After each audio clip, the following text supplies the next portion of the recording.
Bismillahirrahmanirrahim.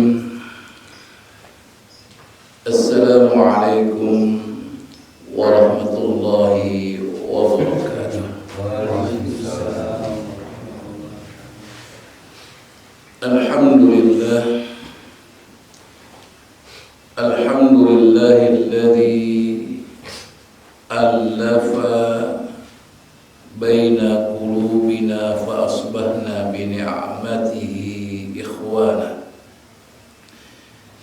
Asyhadu an la ilaha illallah wahdahu la syarika lah wa asyhadu anna Muhammadan abduhu wa rasuluhu la nabiyya ba'dah. Allahumma shalli wa sallim wa barik ala rasulina Muhammad sallallahu alaihi wasallam wa ala alihi wa sahbihi wa man sara ala nahjihi ila yaumil qiyamah, amma ba'd. Ma'asyiral muslimin, alsadakumullah. Alhamdulillah, pada kesempatan pagi hari ini Allah Subhanahu wa taala masih memberikan kesempatan kita untuk melaksanakan thalabul ilmi, yang mana Allah Subhanahu wa taala mengangkat derajat orang-orang yang berilmu, yang mana Allah Subhanahu wa taala tidak akan menyamakan antara orang yang berilmu dengan orang yang tidak berilmu, yang mana Allah Subhanahu wa taala menjamin bahwa orang-orang yang berjalan dalam rangka menuntut ilmu akan dimudahkan jalannya menuju surga. Bahkan Allah mengatakan melalui lisan Rasulullah bahwa orang-orang yang menuntut ilmu sampai dia meninggal dunia, maka dia sedang berada fi sabilillah, di jalan Allah Subhanahu wa taala.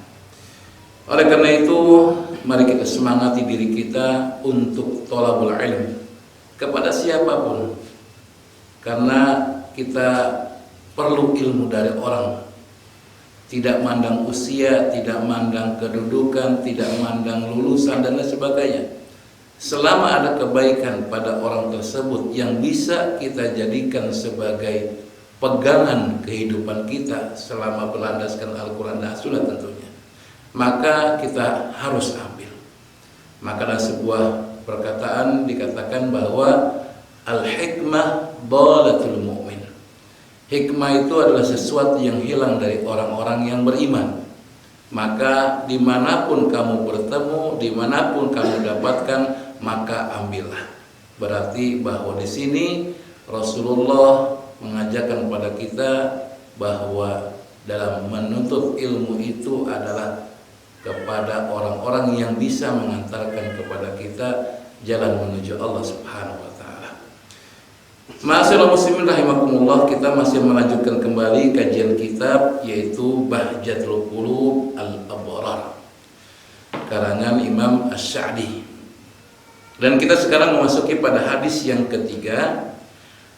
An Tamimid Dari radhiyallahu anhu qala qala Rasulullah sallallahu alaihi wasallam ad-dinun nasihah. Ad-dinun nasihah. Ad-dinun nasihah. Qalu liman ya Rasulullah?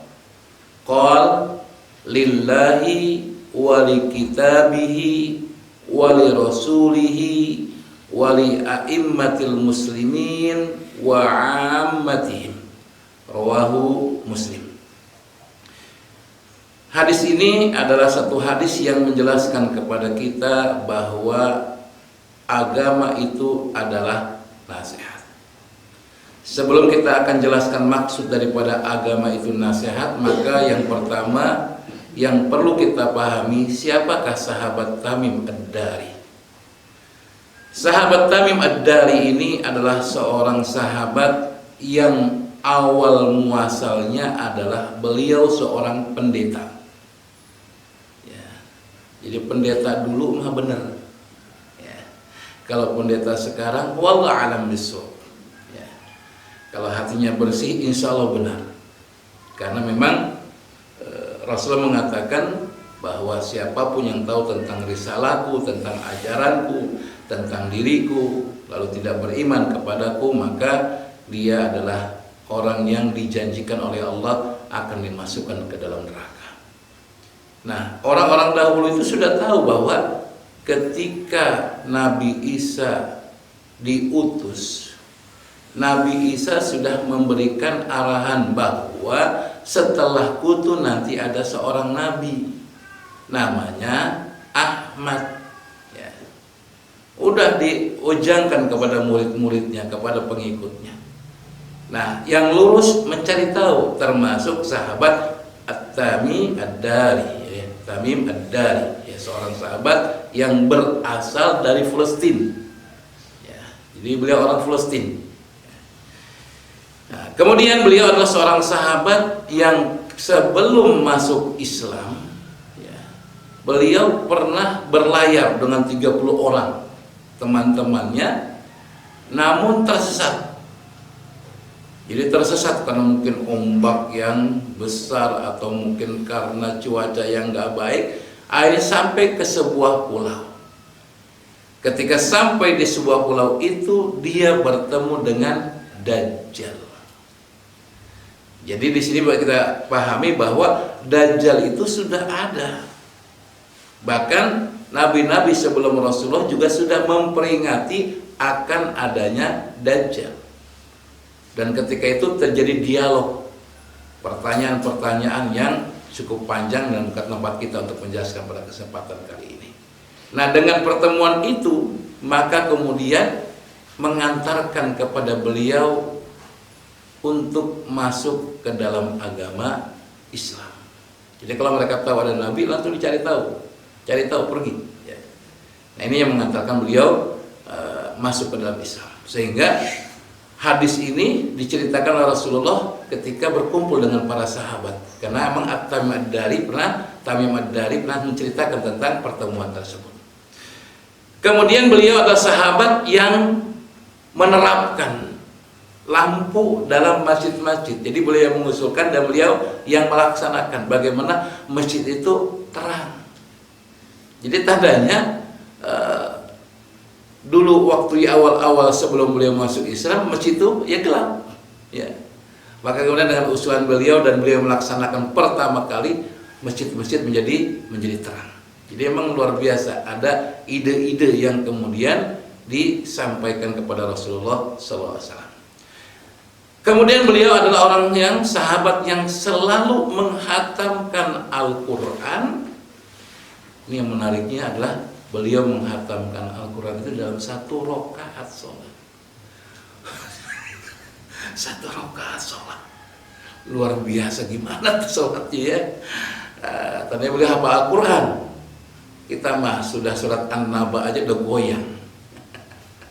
Udah goyang, panjang juga ya. Apalagi baca surat-surat yang lain yang lebih panjang. Nah, tapi juga beliau seorang sahabat ketika baca 1 ayat lagi sholat, ya, kadang beliau itu 1 malam hanya mengulangi ayat tersebut. Jadi memang cukup menarik, ya.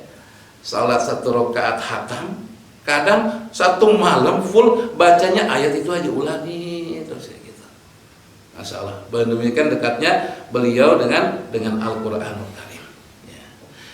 Kemudian beliau adalah seorang sahabat yang meriwayatkan 40 hadis dari Rasulullah. Salah satunya diantaranya ini. Jadi berarti kalau 40 riwayat ini menunjukkan dia dekat dengan Rasulullah. Ya. Karena Umar bin Khattab aja yang termasyhur, yang terkenal selama ini kita pelajari hanya 2 hadis kan. Innamal a'malu binniyat, sama tentang rukun iman, rukun Islam, kemudian tentang masalah hari kiamat, tentang ihsan, kayak begitu kan. Yang kita kenal dalam sama ini 2 hadis tersebut Umar bin Khattab. Ini 40 hadis. Walaupun jumlahnya dibandingkan dengan Abu Hurairah ya kalah jauh, tapi cukup banyak beliau menghafal hadis. Dan beliau adalah seorang sahabat yang wafat di Palestina. Jadi beliau tidak di Madinah. Ya. Tidak dikuburkan di Madinah, di Palestina. Bahkan saya baca dalam sebuah penjelasan, itu adalah wilayah yang pertama kali dijajah, direbut, diambil, dirampok, dikuasai oleh Yahudi laknatullah alaihim. Ya. Daerah beliau namanya kalau tidak salah disebut-sebut Bait Jabrin. Ya. Saya belum pernah ke sana juga. Ya. Mudah-mudahan satu waktu kita bisa ke Filistin. Amin ya rabbal alamin. Kemudian yang kedua adalah tentang keutamaan hadis ini. Disebutkan oleh beberapa ulama bahwa contohnya di sini qala ulama innahu min ahadil ahadis al arba'ah allati yaduru alaihi Islam. Jadi hadis ini adalah salah satu di antara 4 hadis yang di dalamnya itu mengandung tentang ajaran Islam. Jadi kata ulama ada 4 hadis utama. Semua ajaran Islam itu ada di situ, baik secara tersurat maupun tersirat. Salah satunya adalah hadis ini, ad-dinun nasiha, ad-dinun nasiha. Kemudian qala Nawawi rahimahullah, Imam Nawawi mengatakan hadza hadis azimus sya'n. Jadi hadis ini adalah sesuatu hadis yang luar biasa. Ya. Wa alaihi madar al-Islam. Dan hadis ini terkandung tentang ajaran-ajaran Islam. Kemudian wa amma ma qalahu jama'ah minal ulama innahu ihda, termasuk yang bersama bahwa ini termasuk daripada 4 hadis allati tajma' umur al-Islam, yang di dalamnya itu mencakup segala urusan tentang ajaran Islam. Ya. Kemudian dikatakan bal madar ala hadza wahdah, bahkan ada yang mengatakan semua ajaran Islam ada pada hadis ini. Sampai tingkatan kayak begitu. Kenapa? Ya karena kandungannya luar biasa. Kalau kita bahas nih, ya ini aja ke pertemuan ini akan 2 kali pertemuan. Ya, pertemuan sekarang sama pekan depan. Kenapa? Panjang sekali pembahasan hadis ini. Luas sekali. Walaupun dalam buku ini hanya 1 lembar saja. Tapi penjelasannya dalam buku yang lain saya baca itu panjang sekali. Maka kemudian saya ambil jadi 2 kali pertemuan insyaallah. Ma'asyiral muslimin rahimakumullah. Kemudian kita masuk pada penjelasan hadis. Apa sih nasihat itu? Karena Rasulullah sampai mengatakan 3 kali. Karraran Nabi hadhil kalimah. Ya, diulang-ulang Rasulullah tentang kalimat ad-dinun nasiha, ad-dinun nasiha, ad-dinun nasiha. Karena apa?